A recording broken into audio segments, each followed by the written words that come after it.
Movie Groove, 7 to 9 Thursdays on Energy Groove Radio. And that was Alicia Keys featuring Kendrick Lamar. They sound like rockin' young people. Those words just came out of my mouth and actually went to ear, didn't they? They did. Oh dear. Anyway, it's on again, which is what I keep saying every time my wife watches The Notebook. It's... That's a beautiful story, man. Oh dear. Because Jim Garner passed away last week. Rockford. Yeah, and the only... The very same. And the only thing I really regret about that is that he didn't die before he made The Notebook. Boo. I'm sorry, but it was so... No. And I was sold a bill of goods on The Notebook. They said, like, it's one of those chick flicks that even guys like it. Lie. Yeah, man. That was a lie. No such thing. Dudes don't like chick flicks. No, some chick flicks are... There's a movie with Meg Ryan and Kevin Kline called French Kiss. Yes. Where she's gone to Paris to win her fiancé back. He's gone to Paris and fallen in love with somebody, so despite being terrified of flying, she goes there. And she falls in with a thief played by Kevin Kline. And, of course, but it's still good. The rom-com ensues. Anyway, so if you want a good rom-com that doesn't suck, don't watch The Notebook. Watch French Kiss. It's quite good. It's directed by Lawrence Kasdan, the man who gave us the screenplays for The Empire Strikes Back and Raiders of the Lost Ark, two of the best movies ever made. Written and directed by Lawrence Kasdan. So there's a pedigree. Of course, he did a little while later do a movie called Dreamcatcher. Okay. Which did you see that one? I saw the whole film in the credits in the highlights. Yeah. It's got this. The funny thing about it is it's got Morgan Freeman, but he's wearing these fake sort of John Howard style eyebrows for no reason that anybody can work out to this day. Yeah. So, if you've got Morgan Freeman playing the bad guy, then it's going to be a bad movie. They did the same thing in Wanted. It didn't work. He's only done one good bad guy.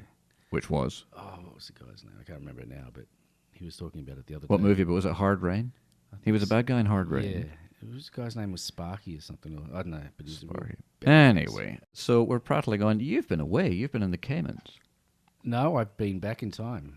I went back in time with Howard Cosell back to Zaire, 1974. He's telling Sibs he was in the Cayman Islands with his rich friends. The Muhammad Ali George Foreman fight. It was spectacular. And he will not talk about what he did there. He's not even allowed to say that he had to sign an NDA before he left. So George Foreman took the champ to the ropes for 7 rounds, and then Ali came back with the rope-a-dope, and it was all over. So for any listeners who happen to be over the age of 60, that's Gav's Howard Cosell. Howard Cosell. Interesting fact about Howard Cosell. Have you seen a movie called Raising Arizona? Yes, I have. Right, so the guy who plays the bounty hunter in that, the guy with the wrestler?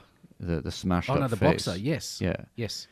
So his name was Randy Cobb, or Tex Cobb as he was known in the boxing world. Yep. And in 1980 he fought the reigning world heavyweight champion, Larry Holmes. Yep. In amateur boxing he was up to that point undefeated, and in professional he had a couple of defeats. He'd gone pretty well, so he went up to hell with it. I'm going to challenge the heavyweight while I've still got it in me. He was completely overmatched. Yes. Have you seen this? I saw the fight, didn't I? You saw that fight? I saw the fight. Oh, you've seen it. I don't think you saw the original fight. Well, I went with Howard Cosell. No, you didn't. Anyway, so the story goes that Tex Cobb was completely overmatched. Larry Holmes was beating the hell out of him, but the thing was that he couldn't get him to lie down. And about 10 rounds in, his face was starting to resemble a badly stacked... Pancake. A badly stacked pack of raw hamburger meat. And he's grinning at Holmes through, and Holmes, you can see his confusion. He's going like, this white man won't lie down. They usually lie down when I hit them this often. But no. And so it went 15 rounds. And Howard Cosell, who'd been calling the game since they began showing it on television, and who was the biggest boxing fan on the face of the planet, never called another game after that. He was so disgusted by the display. It was brutal. Yes, he was calling it for it to be finished, but it went the full 15 rounds, and when it finished, he said, well, it's over, and he dropped the mic and walked off, and he never called another game of boxing again. That's exactly true. So, yeah. With respect to Mr. Howard Cosell. Yeah, so check out Raising Arizona. There's a scene in that where you hear him talking, and it's got a big close-up of him, and you can hear him having trouble getting to the breath to go in and out through his nose. Yes. Which is roughly the same width as his forehead. He was a good bad guy, though. He was I like how he terrific. caught that fly with his fingers and threw a grenade at a bunny. He's riding along on his motorbike and he pulls out a grenade and pulls the pin with his teeth. And Little just lobs bunny. it. With a hippity Lands hippity next to a hop. bunny. Kaboom. Bunny goes, "What's this?" Kaboom! Great movie. Bunny pieces. Anyway, we might as well get on with the show because we've got plenty to get through. And we always like to start each and every show with entertainment and movie news from all around the galaxy. This little bit here is what we like to call Episode 21, A News Hope. And Scarlett Johansson has beat the crap out of The Rock over the final weekend of an awfully weak month at the box office. In another win for Universal, Lucy took first place with over 43.9 million, while Brett Ratner's Hercules had to settle for runner-up with a lukewarm 29.8. Overall, the top 12 earned 136.8 million this weekend. That's down 13% from the same frame last year. A somewhat disturbing figure, since the biggest movie then was a disposable kiddie flick, Despicable Me 2, and the number 3 box office take was Adam Sandler's unironically despicable floater Grown Ups 2. In fact, of the top 10 on that month, 5 of those scored lower than 50% on RottenTomatoes.com, with Men in Black ripoff R.I.P.D. on 17%, Execrable Nostalgia Cash Grab The Smurfs 2 on 14%, which I was forced to sit through at the cinema because I've got small children. The horror. Oh, The horror. wow. And, of course, Grown Ups 2, painting the town brown with a well-earned 7% on the Tomatometer. This year's July frame looks no better, with the only real quality being Dot Potta in the number 1 spot, apart from the steadily climbing Lucy at number 4 in its first release week. Every other item in the top 10 has performed below expectations, with 4 of the 6 considered bona fide flops. And July's supposed to be like the month for movies, so I don't know what happened to all the good stuff anyway. Lucy's opening weekend didn't quite match similar fare like idiotic physics denier Wanted on 50.9. That was that one where they could curve bullets with Angelina Jolie and yes. Morgan Freeman playing the bad guy. And you thought this was an unscripted show. Or morally bankrupt rehash Taken 2 on 49.5. Listen to me. You're going to be taken again and again and again. Liam, just come to bed, please. But the fact that it even came close is a fairly remarkable feat for this moderately budgeted original action movie. Among similar titles, it crushed the redundant leftovers of The Bourne Legacy, which only made 38.1, and Tom Cruise reheated table scraps Salt on 36, because they wrote Salt for Tom Cruise. And he went, "Nah, I don't want to do it. It's too much like Mission Impossible." And they said, "When has that ever stopped you before?" And he said, "Be gone with you, Xenu Acolyte." So they threw it to Angelina Jolie. It's a decent action movie. It's stupid, but it's good. They drove a dump truck full of money up to her. Yeah. So, well, I know what I would do. I would get out of the dump truck and say hello. You do Angelina. Lucy's success can be attributed to a few factors, 2 of those located just above her ribcage. Lucy will wind up at around 100 million. Good news for fans of movies not based on a range of inexplicably popular toys that they got bored of in 1985. More of the Turtles later.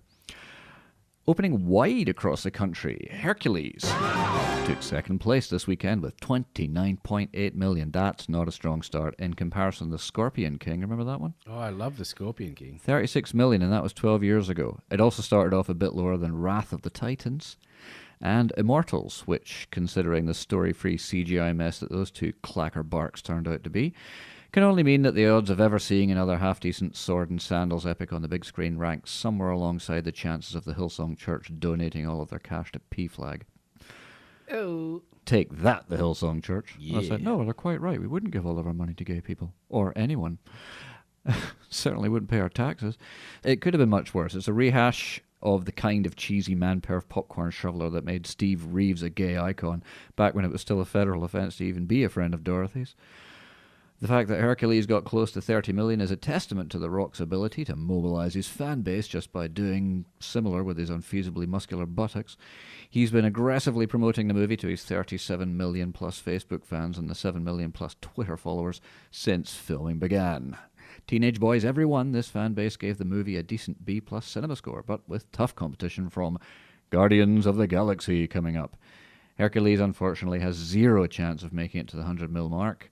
But being a type of movie that's going to make the majority of its money outside of the US, it'll likely make its number by the end of its run. Probably. So are you going to toddle along and see Hercules? You don't want to. You don't want Nah. to smell what the Rock's cooking. No. No, yeah. I saw it all in the commercial. It's a Brett Ratner movie. That's all I He need beats to up a know. wild boar with a club and Yeah. has to clean out some stables. Yeah, Does so he he's- actually do the 12 tasks, or is it just him sort of walking around beating? No, up it's people? that's the thing is that they haven't gone with the 12 tasks because everybody knows the 12 tasks, and they have a tendency to take the piss because one of them is to clean out a big stable. Yeah. Could you please, excuse me, great legendary hero, could you please clean the shit out of this building for us? I prefer the 12 tasks of Asterix, the comic book Asterix and Obelix. Yeah, That was much better. good books, bad movies. Oh, no, Gerard Depardieu as Obelix. It was They terrible. were funny. No, they weren't. They were funny in France, Gav. Come on. Also opening last weekend, the Michael Douglas Diane Keaton rom-com, And So It Goes, opened at 4.6 million, which is rubbish. And of surprise to exactly no one, except for Jack Nicholson, who passed on the movie because his memory is now so bad, it's a surprise for him when the sun comes up. Indeed. Actually, that's a rumour. Well, his publicist is saying it's all bollocks. He just doesn't want to work anymore. He doesn't need to in that sense, but I think he took a bit of a heavy hit when he was doing Easy Rider. and every Got a movie bit since. deep fried there with Dennis Hopper, and we know what happened to Dennis. Anyway, Don't you want to watch the World Series, Mancini? I wanna watch a Raise damn your World hand, Series. goddammit. After holding first last weekend, Dot Potter took a beating from Lucy and Herc. The Simeon sequel fell 54%, bringing in its 17-day total to 172.5 million. In a few days, it will pass Rot Potter. Rock Potter. That's the acronym for Rise of the Planet of the Apes. Right. And its sequel, Dot Potter. What's Dot Potter? Dawn of the Planet of the Apes. So it'll go on to make a sweet 210 million total. Kind of money you can use. The Purge Anarchy added 10.5 mil this weekend. It'll close ahead of the original. And as for Disney's Planes, Fire and Rescue, an R-rated comedy sex tape, ask me if I give a shit. That's it for a news hope. And remember, when it comes to news, this source will be with you always. And now this. Movie Groove presents Things That Will Never Happen. So after the alien kills everybody, who's the last one alive? The black guy. Join us next time for more Things That Will Never Happen. All right, what are we doing? And above that, we had Frankie Goes to Hollywood. Yes, he does. No, that's quality. That was called Two Tribes. That's from 1980. God, frozen to death. It was after Relax, Yes. and that was in. When I was in. So that was year- back in year the day when something. people didn't they didn't realize that song lyrics could be smutty. Well, it took me a while to work out what that song meant, actually. Yeah, but I mean that's been going on for years. Goodness gracious, Great Balls of Fire. I think that song was released in 1957 or something. Yeah. and nobody felt like, goodness gracious, Great Balls of Fire. Isn't this a nice track It for the kids is. to dance to?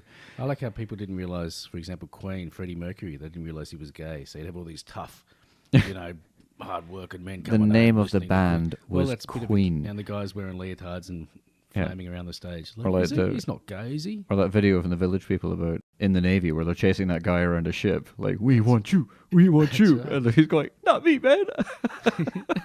I didn't sign up for this. He's running for his life. And everybody's going like, isn't that nice how they're all dressed up in their costumes? What lovely boys. It's Halloween. So, but yeah, and then even back as early as the 40s or something, Elmore James is singing about, early in the morning, I believe I'll dust my broom. Like, oh, the nice black man singing about sweeping the floor, isn't it? That's right, Bob. Nope, he's dusting his broom. It's got nothing to do with the floor. Just shaking the lid out of the pencil. Anyway, next on the show, we've got the segment of the show where we have a look at what's opening in theatres in Australia and all around the world. This is the bit that we call Opening Scene.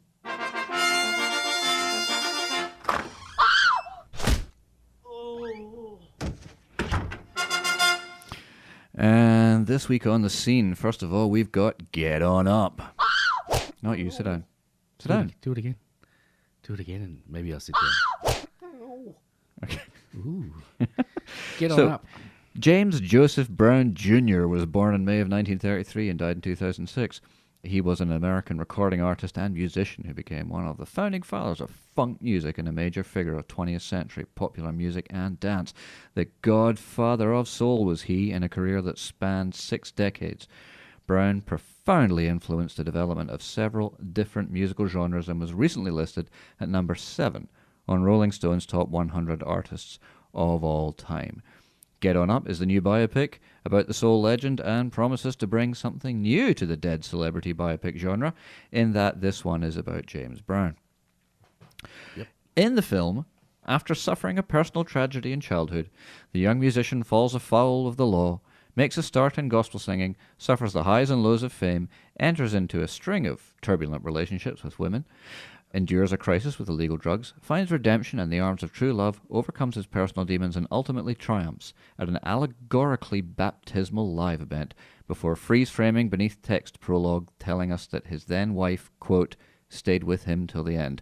Now, I haven't read any of the synopses of this film and I haven't seen it, but I have seen Great Balls of Fire, Walk the Line, Ray, What's Love Got to Do with It, I'm Not There, Notorious, Nowhere Boy, The Coal Miner's Daughter, Nashville, The Doors, Buddy Holly, Backbeat, 8 Mile, and Amadeus, so it's a pretty safe bet that I'm slap bang on the money on this one. Your mama's a no-account fool. Daddy too. But you ain't gonna be. One day, everybody gonna know your name. Every man in this band walk taller because they with James Brown. Are we done, Mr. Bird? I'm afraid not, Mr. Brown. The star of the show. Open up your ears. Mr. Dynamite. This man's a genius. James Brown. Good God. Get up, get on up. Yeah, that's right. Oh, that's going to be good. Even if the movie sucks, you're going to enjoy the music. You Yes. can't get better. So, Yes. not for nothing did they call him the Godfather of Soul, the father of funk. The Godfather. The one and only Mr. James Brown is played by Chadwick Boseman, whose portrayal of the Afro-American baseball player Jackie Robinson in 42 was praised by critics, and also 3 of the 4 cinema-goers who bothered to watch it, and 3 of them were projectionists. It's a baseball movie, you know. He's a good actor. And how did they, it's a baseball movie which is a niche market, and then it's a baseball movie about a black baseball player. Well, the first black baseball player, who was fantastic.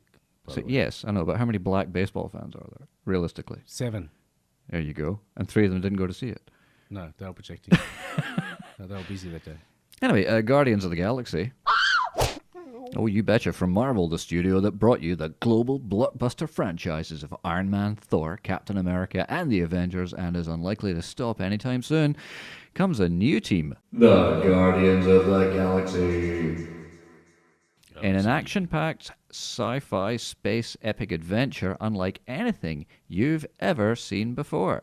Brash adventurer Han Solo, Peter Quill, is pursued by the bounty hunter Boba Fett, Korath, after stealing a spherical doomsday weapon coveted by Darth Vader, Ronan, a powerful villain with ambitions that threaten the entire universe. It's a completely new concept. It's outstanding. It's groundbreaking. Yeah. Nothing Anyway, like it. to evade capture, Quill is forced into an uneasy truce, with a quartet of disparate misfits. Rocket, an unconvincing CG rodent, a tree-like humanoid called Groot, played by a tree-like humanoid called Vin Diesel, Gamora, played by Zoe Saldana, wearing someone else's body paint from Star Trek, and an enormous hulking demonic psychopath who's decided to take a stab at acting as Drax the Destroyer. When Quill discovers the true power of the orb and the menace it poses to the cosmos, he must do his best to rally his ragtag rivals for a last desperate stand with the galaxy's fate in the balance. Will they prevail? See Guardians of the Galaxy to find out, or guess. Either way, your money's pretty safe. The trailer looked good. And here it is now. I have a plan. You've got a plan. I have part of a plan. What percentage of a plan? I don't know. 12%. 12%? That's a fake laugh. It's real. Totally fake. That is the most real, authentic, hysterical laugh of my entire life because that is not a plan. I am Groot. So what? It's better than 11%. What the hell does that have to do with anything? Thank you.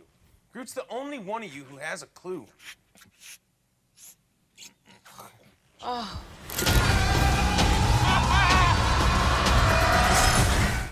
Now, I'm not sure what Groot was eating there, but Zoe seemed to like it. Yes. He was. ... Marvel's Guardians of the Galaxy, which first appeared in Marvel Superheroes 18 in January of 1969, stars Chris Pratt, Zoe Saldana, Dave Bautista, Vin Diesel, Bradley Cooper, Michael Rooker, and Jimon Honsu, with John C. Reilly and Glenn Close, as well as Benicio del Toro as the obligatory olive-skinned character actor who looks thoroughly ridiculous in a platinum blonde wig. Remember Christopher Walken in View to a Kill? Yes. Yeah. But Benicio is a fabulous actor. Oh, yeah, he's amazing. He's wasted in this. Yes. But apparently it's quite good. There's, early reviews are saying it's quite good, and why wouldn't it be, and why don't you go along and see it? Because I can't leave the house, I'm too fat. Is the answer for some of you, I'm assuming. Also in the scene in the US this week, there it is, opening in a paltry 4 theatres is Calvary, starring Irish actor Brendan Gleeson, who you may know as Mad-Eye Moody from the Harry Potter series. In Calvary, Gleeson plays a good-natured priest who is threatened with murder in the confessional. We then follow the priest through the next 7 days as he battles to overcome the dark forces closing in all around him. And here's a wee clip of that. What do you want to say to me? I'm here to listen to whatever you have to say. I'm going to kill you, Father. Certainly a startling opening line. Do you think it was an idle threat? I don't know. I'm not sure. If you're not sure, means it's possible. Body of Christ.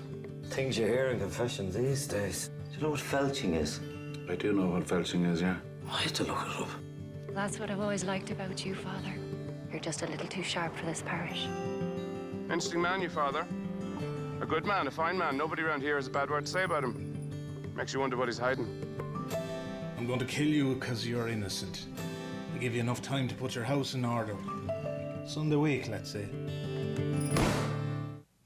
This movie is somewhat unusual that in that someone wants to kill a priest because he's not a pedophile. This may actually never have been the subject of a movie involving a priest before. Now, we have an exclusive interview with somebody who's actually seen the film.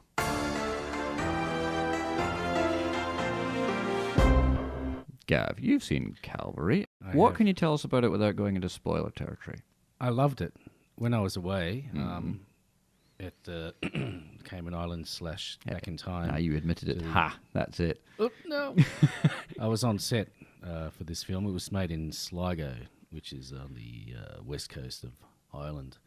The scenery, the cinematography alone is brilliant. Brendan Gleeson, absolutely fantastic. Mm-hmm. He was in Bruges as well. And The Guard, which was made by the same director. And he was in that other film with Jack and Leo and... Which Jack? Jack. Oh, The Departed. Departed, thank you. Yes. There. Anyway, a beautifully shot film. Mm-hmm. Very interesting characters. Yeah. And the guy that kills him is... Mr. Ed Wilbur, I'm going to kill a priest. No, he's not, but we don't want to spoil it for you. That is a bold direction for a modern movie to take. Well, Mr. Ed, the assassin. I wanted to go to Hawaii, but Wilbur wouldn't let me. The body looks as though it's been trampled to death by a horse. That's right. It wasn't me. Don't mess with me. It's fantastic. The country itself, the cinematography, as I said earlier, is wonderful.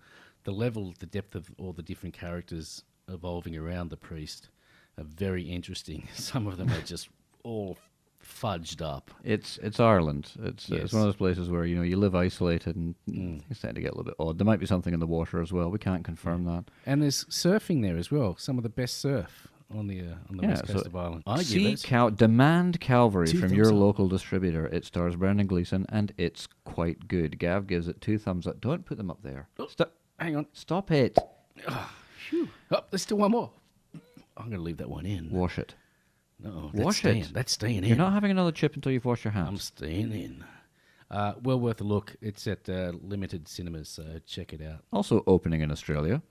Very soon. Alongside Lucy and Hercules, which opened this week. A week good. After they opened in the States. What would be good? All 3 films. Hercules, Lucy, and Calvary. So you got a priest.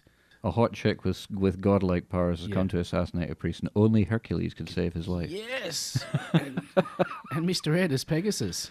That's fantastic. Man, hang on. We shouldn't say You're going to be very big in this town, boy. Someone's going to write that and steal our idea. Don't steal our idea. That's copyright Gav and Al right. Here at Energy Groove Radio, where we're transmitting live from the beautiful city of Sydney and all around the world. There's your second thumb. So we also have, opening this week in Australia anyway, is A Most Wanted Man. When half Chechen, half Russian brutally tortured immigrants turns up in Hamburg's Islamic community laying claim to his father's ill-gotten fortune. He was selling kebabs. Lots of people get ill off those. Both German and US security agencies take a close interest, and as the clock ticks down and the stakes rise, the race is on to establish this most wanted man's true identity, oppressed victim or destruction-bent extremist. And here's a wee trailer of that. German intelligence needs a job to be done that German law won't let it do. Our unit was set up to develop resources. We're not policemen. We're spies. You can't do this. I'm a lawyer. Lawyer, social worker for terrorists. You've crossed the line. You're on their side now. I'm frightened. I'm not your spy. I can't do this anymore. You're my ears and my eyes. I need you. We have a job to do. You're going to help me do it. Maybe you could define for us what the long-term objective would be.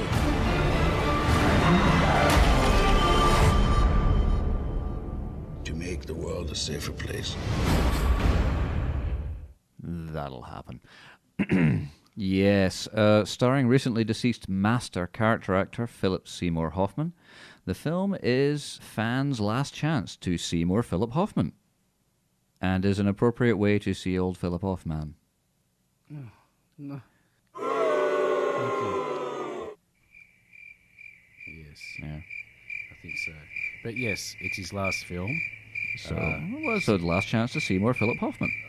Because there won't be any more Philip Hoffman. At school on Saturday. No class. But also starring is Rachel McAdams and William Dafoe. Wonderful. The enemy got a cigarette. Is Bobby Peru. No, you're thinking of Wild at Heart. Oh, that's it. Of course, yes. Very different movie. I knew that. What's this? Isn't the show about sports? Yes, spoiler alert, in Wild at Heart, he puts a shotgun under his chin and blows a tough piece damn it off. It bounces off. I love that shot of it just bounces off the front of the back. Bouncy like a bunny. And, just an amazing scene. But Rachel McAdams. Rachel McAdams, who was in The Notebook. We've come round full circle again. Anywho, that, my good friends, is everything on the screen and in the scene for this week. And so, until next week, know this, it's always darkest before the opening scene. And that was the best night I'd ever had. Pierre, give me a call. Well, 1-800-Avalanche. Yes. Mes français, c'est très, très pauvre, je suis désolé. What he said. And fries. Australian fries, mate. Australian fries.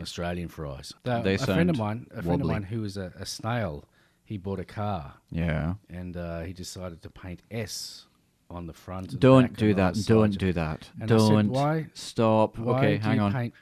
Why are you painting S on your beautiful new car? And he said, well, when I drive it, people can say, look at that escargot. Thank you. Tip the veal, try your waitress. So that's Gav just opened the Lost Ark and found that joke at the bottom. That's right. Well, actually, I just did fly in from Chicago, and boy, are my arms tired. I'm glad that all of our listeners are, like under the age of 30, or roughly thereabouts, because, if there's any octogenarians listening, we're going like, bah, you suck. Like those two old men in the Muppets. Boo! Go back to Jamaica. No, go of your own accord. Every now and again on this show, we like to have a look at the news around the world that makes the Geek Clique bust its leak. This here is the Geekly Roundup. I'm nerdy in the extreme and whiter than sour cream. I was in AV Club and Glee Club and even the chess team. Nerdy and whiter nerdy. Yes, and Comic-Con has been and gone. The Geekly news has never been so overflowing with not much of anything, really. Apart from the release of a bunch of long-anticipated trailers, there was very little that was new under the sun at San Diego. Star Wars 7 is still filming. We've got an Avengers sequel coming, still under production. Justice League. They gave us a look at Wonder Woman's costume. Yeah. Nothing earth-shattering, really. It's not all that different from Xena Warrior Princess's Togs from the TV show that started 19 years ago. Yeah. However, considering the last effort from David Kelly's abortive TV show, it was just a relief that it doesn't make the Amazonian princess look like she was dressed for the Justice League porn parody. Yeah! Which is coming soon. It hasn't been announced yet. It's just as inevitable as news about Justin Bieber being a douchebag. Speaking of Bieber... Oh, please don't. He got into a punch-up with Orlando Bloom. Oh, excellent. And did he... What? Who won? I'm going to mess you up. Orlando took a swing at him, whoosh, just like Ali and Foreman, but it wasn't really anything like that. So he didn't connect? Nah, there's some sort of grainy footage someone took on a phone, and you see Orlando sort of going with the right, but he's miles away, and then bouncers step in, and it's like, beep, beep, beep, beep, beep. I'm not really sure if I can get in trouble for this or not on air. Could somebody please punch Justin Bieber really, really hard? Well, Orlando tried. The fight was over Miranda Kerr, because apparently Bieber stuck a photo of her on his Twitter thing or whatever. I don't know. He stuck Miranda on his Twitter, did he? He did. That's right. And the fun ensued. And Orlando didn't like it. And then Bieber took the photo down of Miranda and stuck a photo of Orlando crying on his thing. So it's got to be round two, just like Foreman and Ali back in Zaire, 1974. Oh, well. Anyway, so that's Justin Bieber, doing the same thing as he normally does. They've started a petition to get rid of him out of America, and if they get Dude, I signed that petition. I don't even live in America. Yes, Wow. I did. I logged on and signed it. We need to max out this, I think if you get about 300,000 signatures, it's presented to the president, and he says, well, it is the law, and I am the law. Oh, no, they already did that. They got more than 300,000 signatures on something, so the president did have to make a public statement to the effect of, I think he said something like, well, we're monitoring the situation. Right. Anyway, also at Comic-Con, there was a raft of new trailers, including one for the upcoming and long-awaited post-apocalyptic action sequel Mad Max Fury Road, which looks to me like it kicks some huge arse, not least because Charlize Theron, and also because not Mel Gibson. Yay!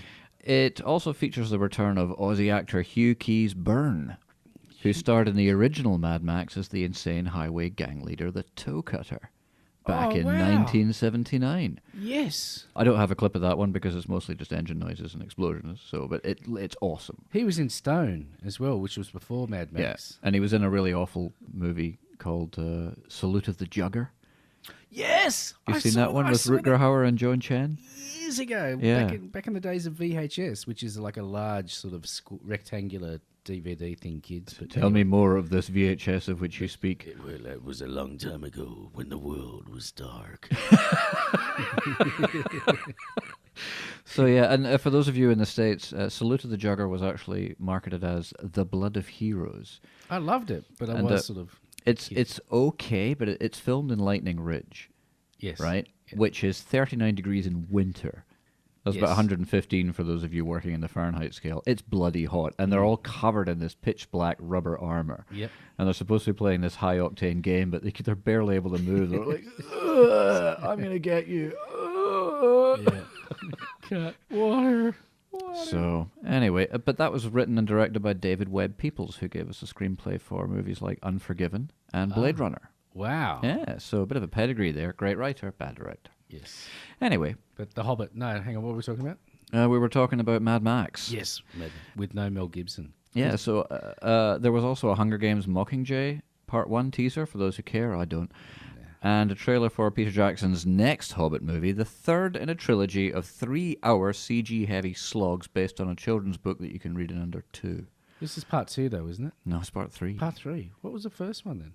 The very long nap before we set sail or something. Right. And the second one is it ends with the dragon about to torch the village. It's a.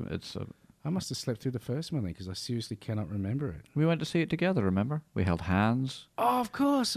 I mean, no. we got in the cinema with the big bucket seats where you just sit way back and order chips and stuff. Oh yeah, that's right. So that was the one where and it had the guy with the bird poo. Yes. On his head. That's right. And he never nobody ever says, dude, you got like a lot of bird poo. Yeah, he was that running down one side of your head. He was riding had like a sled full of rabbits pulling him. So wild hares. So that actor was Sylvester McCoy, who played Doctor Who when it was at its least popular. Yes. Now I remember, especially the holding hands. I mean the movie itself. Yeah, he was the Doctor Who that got that show cancelled. Claim to fame. Yeah, so no, I did watch a couple of those episodes. It was like they had $3 to make each episode, so they would build like one paper mache corridor and then just run through it over and over again. Right. Quick, spin it round. We're being pursued by somebody with silver paint on his face. Oh, it's terrible. It's happy Mardi Gras. Yeah, come back.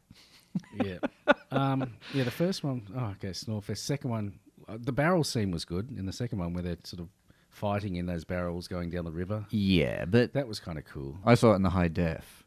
Okay. And Sanders leaned over and going like, "Why does it look like it's shot on video?" Because it does. It the higher frame rate, it looks like it's shot on video. Yeah. So the third one, what are they saying? Is it tops? Is it awesome, or is It's it just a teaser so far. Smaug burns Lake Town, and then there's a war. cool? A battle, rather. The five armies. A battle of five armies, hence the Right. title. So, another Hobbit movie. It's going to be long and boring, and I'm probably not going to bother with it this time. No, you got to see it. We have to. You must. No, I don't. Yeah. No, I don't. All right. But anyway, better news for the nerd herd. Quentin Tarantino's proposed new project, The Hateful Eight, is to go ahead. I repeat, there is going to be a Hateful Eight movie. That's a green light, soldier. Green light. Tomorrow? After much speculation. Sorry, I lifted this straight from the article. Tomorrow, whenever this was published, after much speculation, Tarantino will silence any doubts by premiering the film's first official poster as an exclusive in the new issue of Empire magazine. Actually, that is news from the day, so it definitely is tomorrow. That's right. The sun'll come out mañana. Bet your bottom peso that mañana there'll be Dios. I think Dios means God. Yeah, but sun as well. Okay. Deal. The glorious poster shows a silhouetted horse-drawn stagecoach trampling over a snowy abyss with an unsettling amount of blood trailing behind the carriage. It's a beaut poster, folks. Oh, it's awesome. It really is. So check that out online. No plans to shift gear on tone for Quentin, but for those who have not been following, Tarantino's screenplay was leaked online. And he's a bit precious about that kind of stuff, so his reaction was to halt all production and then say he'd be moving on to another story. But then, listeners, after he'd calmed down a bit and had a bovril, he decided to stage a live reading of the script in April, complete with a cast comprising of Samuel L. Jackson, Tim Roth, Kurt Russell, Michael Madsen, Bruce Dern, Walton Goggins, Amber Tamblyn. Amber Tamblyn? That's a good name. Amber Tamblyn. Amber Tamblyn. My name's Amber Tamblyn. The reading received uproarious feedback from critics, leading the director to announce at Comic-Con last week that he would be, in fact, making the movie as his next project. Audience expectations are sky high, with likely guarantees that the movie will be violent, lewd, and deeply irritating to every special interest group in existence. Excellent. I love those. They even annoyed the rangers. That's hard, mate. Now, at more than 100, Tarantino's last film currently holds the record for most uses of the N-bomb in one movie. Don't believe me? Because I have here a clip from YouTube, which is a supercut of every instant of the usage of that word from that movie, which I'm not going to play for you. No, I don't think we should. Because I like my job. Big shout out to Freddie the Turk. Who? Freddie the Turk. People are sick and near him. Freddie the Turk. With evil fear him, softness in his eyes, iron in his thighs, virtue in his heart, and fire in part of the mighty Freddie the Turk. It's not a patch on the recent Scorsese masterpiece, of course, The Wolf of Wall Street, which smashed the all-time record for the use of the F word in a movie. At more than 500 F-bombs, baby. I have a clip of that right here as well, and should I ever wish to get fired, I swear on that day I will play it in full. Play it. Come on, let's play it anyway. Something to look forward to. Be a rebel, man. Come on. Not today. No, come on. Well, I'll do it myself. I'll do it in song. F, the word I cannot say. Yes. You are going to get fired. FD. See you later, cause I can. Okay, let's move on from now. And finally, in Geekly News, we also have a King Kong prequel on the way. How much am I looking forward to this? That's all we have time for Geekly Roundup this week. And until next week, remember, if it ain't an obsession, then it just ain't geek. Movie Groove presents Things That Will Never Happen. And the Academy Award for Lifetime Achievement in Film goes to... This is so exciting. Rob Schneider. Join us next time for more Things That Will Never Happen. Down straight. I think you got the award for playing a carrot. Rob Schneider is a carrot. Did you read, I think, Roger Ebert, who died recently? They've got a movie about him called Life Itself. World's greatest movie critic. Oh, yes, of course. He's part of a duo, yes. His most famous movie review was... Rob Schneider got a bad review from somebody who was saying that it's a shame that the Academy didn't have an award for third-rate comic with an unfunny fart joke movie. And he got all pissy about it and wrote him an open letter saying, well, I don't see any awards on your book, so I don't suppose you're qualified to, And Roger Ebert chimed in with like, well, I've got a Pulitzer Prize for writing critics, so feeling eminently qualified. Your movie sucks. Take that, Kerr. So, yeah, and Rob, he's absolutely right. Your movies do suck. There's never been a good one. Sandra quite enjoyed The Hot Chicks. You got to watch it. It's so funny. Oh. So I watched it and I was going like, all right, I give in. Where's the funny? Yeah. What about Deuce Bigelow? Male Gigolo. It did have its moments. I'll give it that. The funniest part was when he took that lady with Tourette's to the baseball game. Yeah, that was okay. So there you go. Rob Schneider makes a good movie years ago. It hasn't happened since. No, well, it makes parts of a good movie, like maybe 2 minutes out of 90 minutes. Yeah. And so it's probably about 10 minutes of career. And wherever you are tonight, Mr. Schneider. And when he does the backups for Adam Sandler movies, like You Can Do It. Yeah, no, they suck too. No, they're you can do they're it. horrible. And there was that I Now Pronounce You Chuck and Larry, which was an idea that they stole from Michael Keaton and Paul Hogan. Oh yes, because like Michael Keaton and Paul Hogan had a movie called Strange Bedfellows about two firefighters who pretend to be gay in order to get benefits. That's and right. Michael Keaton was in The Animal, which was the movie that inspired the sketch. You know, Rob Schneider is a stapler, and he's going to find out just how much fun being a stapler can be. Yep. So yeah, I guess he must have told them about the movie they were making. So they went, what a good idea! So they just made their own. Steal it. I Now Pronounce You Chuck and Larry, and Schneider played probably the most offensive Asian stereotype that's ever been seen on film. Worse yet than Mickey Rooney in Breakfast at Tiffany's. Worse than that. Yeah. So, yeah, which it took the cause of racial harmony back so far that I think the movie was boycotted by creatures from the late Triassic. Anyway, we're going to move on to a segment now that we're doing. We're doing a new segment that sets the celebrities apart so that we might get to know them just a little better and thusly identify the good, the bad, and the fucking stupid. And this week on The Good, the Bad, and the Gosh Darn Stupid, we have the good. Daniel Radcliffe is no longer the little wizard we all know and love. The 25-year-old actor has successfully shed his Harry Potter image, having starred in a number of dark and serious roles, one of which even required him to get naked and shag a horse on stage. Yeah. Radcliffe, who was just 11 when he shagged a horse, when he began filming the very first Harry Potter movie, Wilbur. He didn't shag a horse until he was 17. It was all above board, and all in the name of art. Have you seen Equus? I've read Equus. I had to do that. Read that in high school. And so I actually haven't read the book. I don't know why. That was. And there's horse shagging in it, and something about stabbing a horse's eye or something. Well, that part hurt, Wilbur. Spoiler alert: there's horse shagging in it. Anyway, I wanted to go to Hawaii, and he stabbed me in the eye. Very good. So he's now opened up about losing his virginity and his struggle to maintain his sobriety. How the two are connected is unclear. But this is from news.com, without a copy-pasted list of nasty tweets. They're really struggling to fill out the story here. I'm one of the few people who seem to have had a really good first time, he told Elle magazine. It was with somebody I'd gotten to know well, the Broadway star revealed, inevitably starting a new wave of slash fiction featuring the boy wizard with his nose buried in a tangle of bright red pubes.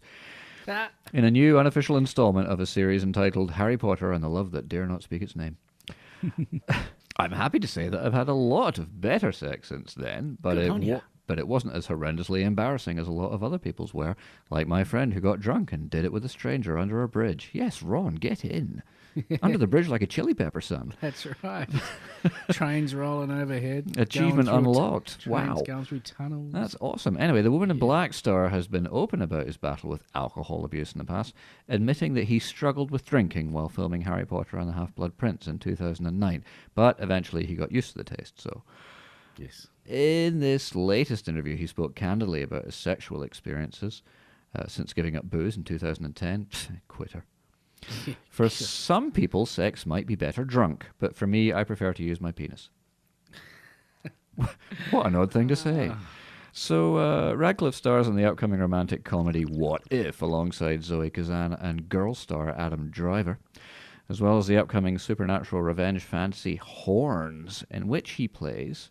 Get this, a young man blamed for the mysterious death of his girlfriend. After a night of mourning, he awakes to find a pair of horns have sprouted from his forehead which give him the power to make those around him reveal their innermost secrets and desires in his quest to find the truth. And we've got a little bit clip of that now. What are they? You know how I think we should proceed? I should grind me up some OxyContin and have a little snort.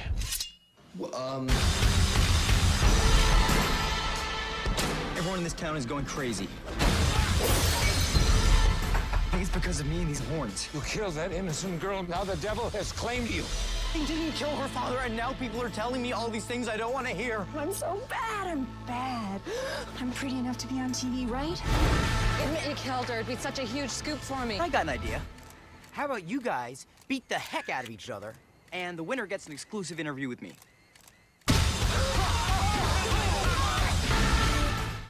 So yes, it's an R-rater, I think. What has he got, like Jedi mind trick powers? Something like that. But yeah, he sprouts a pair of horns out the side of the top of his head. And, you know, it's not like only he can see him or that kind of stuff. Right. Are they big horns like what Yeah, Hellboy big would curly. have? The curly, they start out small and then they get bigger and bigger as the movie progresses. Kind of like Loki. Yeah, maybe big that Loki kind of or gear. Hellboy So. without grinding him down, but yeah. It's an interesting look. So yeah, the boy wizard has come of age. They're saying it's the best performance of his career. That's pretty fine praise. Yes, not hard. He was hard because he had the look. He had to learn acting as he went along, and it's not an easy thing to do if you're, you know. So I think that Keanu Reeves would have gotten better out of it eventually. I but like Keanu Reeves. He's a lovely bloke by all accounts, but he sucks at his job. Well, that's right. Whereas Russell Crowe, who is very, very good at his job, Yeah. is apparently a 5-star prick. You didn't see Noah then. Did you see Noah? Oh, I mean, he was just doing the... He was grunting, he grunts all the way through. And Hermione was in Noah as well, the chick from The Harry floods Potter. are coming. God has given me a quest Oh, man. to build an ark. I am not alone. It was. I just watched that in fast forward, just waiting for the good sci-fi. Yeah. I mean CG bits. And Ray Winstone shows up and says, I want to get on that boat. Let me on the boat. Can I please get on the boat? I want to get on the boat. That's And me and all my blokes. Yes. No, you're not allowed on my boat. I really want to get on that boat. And he does. Not all those animals, that's not fair. Yes. Anyway, Ray Winstone, he's a right bleeding bastard. I miss D.I. Burnside on the bill. Oh, yes. Remember him? Yep. He would have made a great Judge Dredd. He had the chin for it. Yes. Yes, now that you mention it. Yeah. I only make deals with people who count. Yeah, he was a right bleeding bastard as well. Anyway, the actor, back to Radcliffe, the actor who is dating his Kill Your Darlings co-star Erin Dark, and I quote, shot down rumours that the pair were engaged. He then held police at bay for 7 hours before turning the gun on himself. Daniel Radcliffe was 25. If you're seeking counselling over the death of Daniel Radcliffe, you hardly knew the man. Grow up. Yes. And next we have the bad. The good, the bad, and the... Sorry. Let's try that again. Next we have the bad. That was the right button. Yes, very good. Aren't I doing well, Mummy? Very bad. The good, the bad, and the technically incompetent. Anyway, this week on the bad, of course, we have Michael Bay. Ah. Not quite Michael Bay. It's not his fault this time. He is Okay. not directly to blame Alright. this time. But Paramount Pictures Australia has landed itself in hot water over a controversial 9/11 poster for the new Teenage Mutant Ninja Turtles film. Yes, yes. Did you see this? I have seen this. So yes. like, there's the poster there. Yep. Yeah. There it is. So for the listeners, because radio isn't a very visual medium, we have the 4 Teenage Mutant Ninja Turtles jumping from a very high skyscraper, which is exploding. So that's obviously not a good image to be associating with the date 9/11. Well, yeah, it's due to be released on 9/11. Or 11/9 if you live anywhere but the United States. And the picture of these 4 turtles leaping out of a flaming high-rise building on 9/11. Yeah, so the it's Sydney Morning Herald Online reports that the studio tweeted the poster promoting the movie's September 11 release, which shows the 4 masked heroes falling from a burning New York skyscraper. Check out the official poster for TMNT in cinemas September 11, the tweet They've said. withdrawn that. They're getting rid of that poster. Yeah, that's as well they might. The promo reportedly remained on social media for a few hours before being deleted from the studio's Twitter and Facebook pages last night, but not before sparking the kind of social media backlash that today's journalists print in lieu of comments from actual people. I have no words, except this is the best example of really shifty judgment I've ever seen, tweeted Mr. Superguy, using the word judgment quite wrongly. 9/11 is a day of mourning. Why is Paramount even releasing movie entertainment that day? Mused Essential City, apparently oblivious to the priority normally given by marketing staff to good taste. Whereas RoVibe71 ran with check out 9/11 references in new Teenage Mutant Ninja Turtles movie poster by Paramount Pictures. Big fail, being deliberately vague about his outrage in order to attract yet more attention to its source. Smart move, RoVibe71. Paramount said in a statement, "We are deeply sorry to have used that artwork for the marketing materials promoting the September 11 opening in Australia. Combining that image and date was a mistake, and in no way a cheap attempt to generate any kind of publicity at all ahead of the bad tracking that our film's getting for its opening weekend. Also, we in no way decided that the best place to launch this obvious campaign of reverse psychology was Australia because they're perceived internationally as one of the most racist countries in the world." That's your fault, Tony Abbott. And it's easy to blame the so-called obvious mistake on foreign yokels who don't know any better. We certainly, absolutely, definitely intended no offence nor expected any whatsoever, because seriously, how could we have known a picture of an exploding skyscraper on 9/11? How on earth could we have missed the connection? How? Paramount spokesperson begged us to believe. Anyway, he went on, "We've taken the planned, immediate action to discontinue its use." Statement is bullshit. I made most of that up, although seriously, come on. Yep, just not good. not good all round. Boo. The Michael Bay-helmed film opens in Australia on the 13th anniversary of the 9/11 terrorist attacks on the World Trade Center. Where were you when the towers went down? I was watching TV. I wanted to watch a movie about Muhammad Ali, of all things. This is actually true, Cosell fans. Yeah. I wanted to watch Ali and turned it on to SBS. Yeah. And then I saw the news was on. And I was like, wow. And then I just stayed up all night watching it. And I thought, oh, Ali's not on. But this was... And then when that second plane came in, it was just... That was horrifying. We were actually watching it live. I don't remember what we were watching, but they said a plane has hit the World Trade Center. Ooh, that's not good. And then the second one hit, and it was like, oh dear, this is very bad. And I phoned my father. My father's in a wheelchair. He can't walk. So I phoned him up, and he said, yeah, hello. And I said, are you watching the TV? And he said, no, I'm not. And I said, well, turn on the TV. And he said, I'm in my bed. And I said, get out of your bed and turn on the damn TV. Yeah. And there was a brief pause, and he said, what channel? I said, all of them. Yeah, pick one. It was my dad's birthday on the 12th. And he went, God, I phoned him. It's a grim day. God, happy birthday. Anyway, this is supposed to be a comedy show.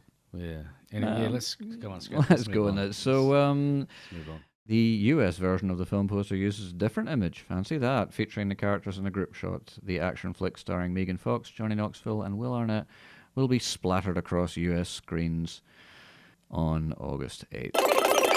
So, moving on, we are continuing our foray into the good, the bad, and the fucking stupid.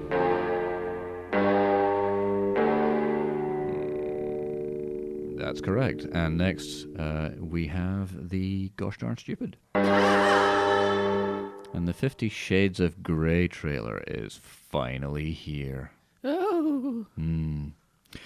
The trailer was released overnight and the internet went crazy. This is a couple of nights ago. There was more hot action the last time Beyonce was involved in the elevator incident. Yuck, yuck, yuck. But for millions of fans... It's her sister. Yeah. The inexplicably popular middling crutch moistener 50 Shades of Grey. This was the footage they've been waiting to see. Christian Grey and Anastasia Steele up against the wall of a lift as a slowed-down version of Crazy in Love plays heavily over the top. The film, which features the abridged metamorphosis of dowdy college student Anastasia Steele after arriving at the office of billionaire sex predator Christian Grey to interview him for the newspaper. We're not sure if that's the name of the student newspaper or if it's just the screenplay is shit. Yep. In a floral blouse, cardigan, and beaten down demeanour, Anastasia soon finds herself slave to his desires and the bondage gear he keeps improbably stashed in his desk drawer. All right. So the now obligatory troll through social media reveals fan reaction ranges from disappointment at the lack of zing between the two stars, Dakota Johnson and Jamie Dornan, to mild shock at the state of Johnson's hair. Uh-oh. A clear sign that very few tweeters are male. There was just look at her hair, isn't that just graceful? I mean, it really was lank and lifeless. Shave it, darling. It's been a long time since she's done that. You know if any dudes have read? Have you read it? 50 Shades of Grey? No. No, I don't There's know. porn for that. Yeah. I mean, yeah. 300 pages of that. Just give me, yeah. You know, I'm a guy. Sheesh. I'm going to have to read a whole book. So, there was also lingering outrage that the original Christian Grey, the delicious, ovary-tingling Sons of Anarchy actor Charlie Hunnam, isn't in the movie, and the agreement seemed to be that they didn't look the way they're described in the books. I think I speak for all the women in the world when I say Christian Grey should be more attractive than that. Tyndall Rosario all. Oh no, that's an 11. Anyway, that's what she wrote in Twitter. Speaking as a comic fanboy, welcome to my world, ladies. Yeah. Film nuts on the movie website imdb.com are talking about how little sexual heat the pair generated, given the trailer had Dornan shirtless and Johnson blindfolded and tied to a bed at one point. Ooh. I've seen Game of Thrones episodes more erotic than this, said Vamp BC, which, considering the amount of soft porn in the average GOT, doesn't seem like a harsh indictment to me. Dragons. Anyhow, this is but a tiny sample. The 50 Shades of Grey trilogy of books were read by millions of women, virtually guaranteeing a hit when the film is released on Valentine's Day next year. Despite presenting an image of the male sexual exemplar which directly parallels the yes, all women misogynist archetype we're told must be eradicated before womankind can know peace. It's getting very confusing, ladies. Make up your minds. The story was accompanied with the now obligatory tweet mining to fill out the column, the following apparently being the most interesting of them. Honestly, I would whip a girl who wore a cardigan like that too, just to let her know that that's not acceptable, commented AJ Marcal, revealing her position on the importance of a woman's appearance as a reflection of her worth. Good solidarity there for the sisterhood. As the new 50 Shades of Grey movie is released, cinemas all across the world are sourcing waterproof flooring, tweeted Rob Williams with a slice of comedy gold, only slightly less obvious when I did it in the preview for this movie about 5 months ago on this very show. Mule Girl said in her tweet, if you watch the 50 Shades of Grey trailer with the sound off, it totally looks like a workplace sexual harassment PSA. Hashtag lunchtime. Giving us a peek into the world of unreported sexual harassment where she works. File the report, Mule Girl. It's not just about you. And finally, I watched the 50 Shades of Grey trailer. Not even a semi. And I got a semi off the Lego movie. Chimed in Owens Damien. Owen, you winner. In a clear message to all women of the world, keep your children far away from a man named Damien Owens.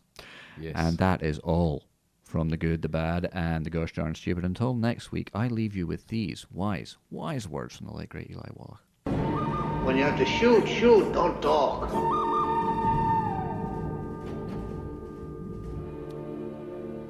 Indeed. Every week I like to remind the listeners that my favourite bit of the Oscars is the In Memoriam segment, but why would we wait until March when we can enjoy death every week in a bit we call Dead for Reals? Behind the clouds, the sun is shining. There's a big blue sky waiting right behind the clouds. Well, you're dead now, so shut up. Unkind. He's not very nice, is he, old Death? He really isn't. Who have we got this week, Al? This week we've got James Shigeta.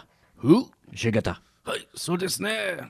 James S. Shigeta was an American film and television actor. He was also a standard singer, a musical theatre and nightclub performer, and a recording artist. He was a Sansei, or third-generation American of Japanese ancestry. He was born in Hawaii, and he was for a time the biggest, I do mean the biggest, East Asian U.S. star the country had ever known. You'll know his face when you see him. When called upon, he filled both A-movie starring roles and minor TV guest appearances with the same cool and classy style.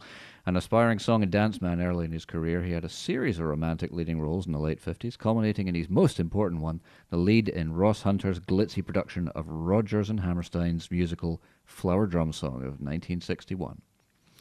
Supporting parts followed. His last showy turn, coming again from Ross Hunter, was star billing, and his own production number in the ill-fated musical remake of Lost Horizon, which won an Oscar and is also one of the Raspberry Foundation's worst movies of all time.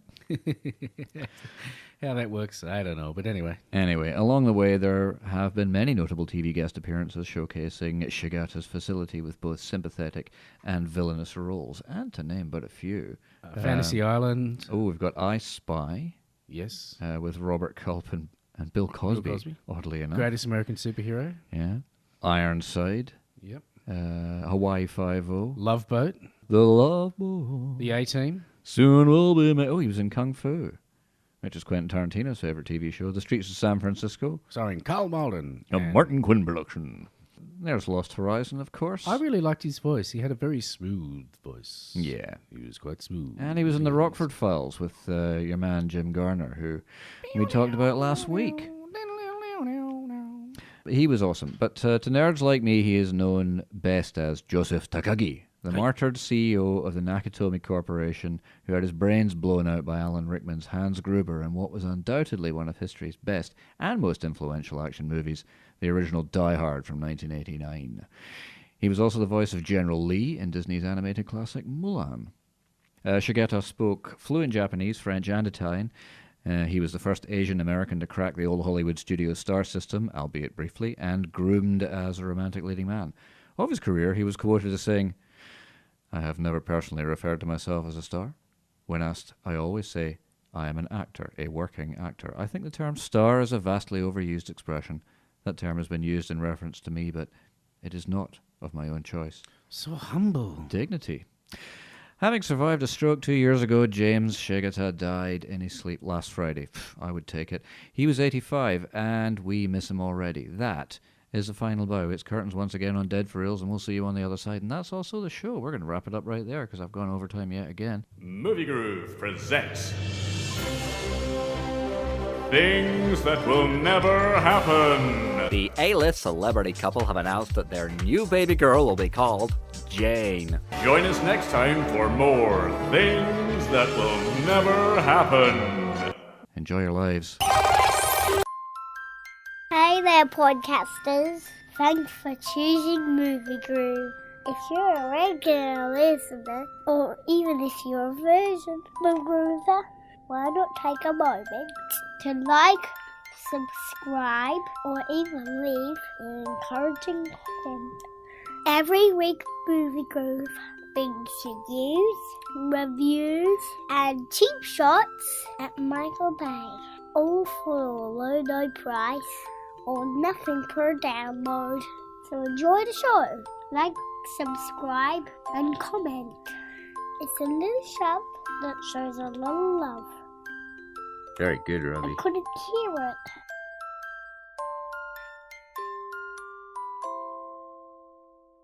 Movie Groove, 7 to 9 Thursdays on Energy Groove Radio.